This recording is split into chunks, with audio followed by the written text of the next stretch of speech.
Hi అండి. Views బాగున్నాయి. Subscribe చేయండి, షేర్ చేయండి, లైక్ చేయండి. ఇప్పుడు ఈరోజు ఎండల కాలం కదండి, ఇప్పుడు ఈ కాలం మొత్తం అందుకని పెరుగు పులుసులు, పప్పుచారు. ఈరోజు మాత్రం పెరుగు పులుసు చూపిస్తున్నాను, చూడండి. పెరుగు పెరుగు 1/2 లీటర్ పైనే ఉంది. పెరుగు చిక్కగా ఉంటేనే బాగుంటుంది పెరుగు పులుసు. ఉల్లిపాయలు ఒక 2 కోసుకున్నానండి. పచ్చిమిరపకాయలు 3, ఎందుకంటే కారం వేయం, పసుపే వేస్తాం. 2 చిన్న టమాటాలు, కరివేపాకు, ఎండుమిరపకాయ, కొత్తిమీర పెట్టేసుకున్నామండి. పెరుగు పులుసు 2.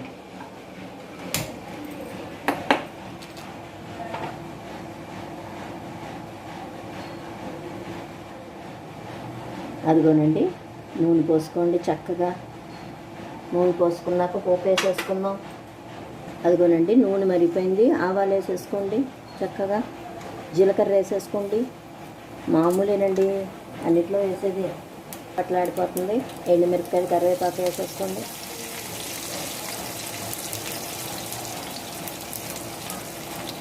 అదిగో ఉల్లిపాయ వేగాక టమాటా ముక్కలు వేద్దామండి.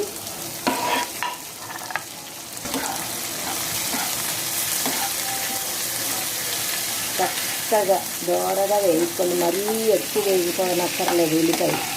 ఉల్లిపాయ కొంచెం రెడ్డిష్ కలర్లోకి వచ్చాక ఉప్పు, పసుపు వేసేసుకున్నాం. కొంచెం ఉప్పు పెరుగులో వేసుకోండి, కొంచెం ఉప్పు పోపులో వేసుకున్నాం అనండి. కొంచెం ఉల్లిపాయ ఏగి పట్టేసింది. టమాటా ముక్కలు కూడా వేసేసుకోండి. ఇవి కూడా కొద్దిగా వేసుకోండి.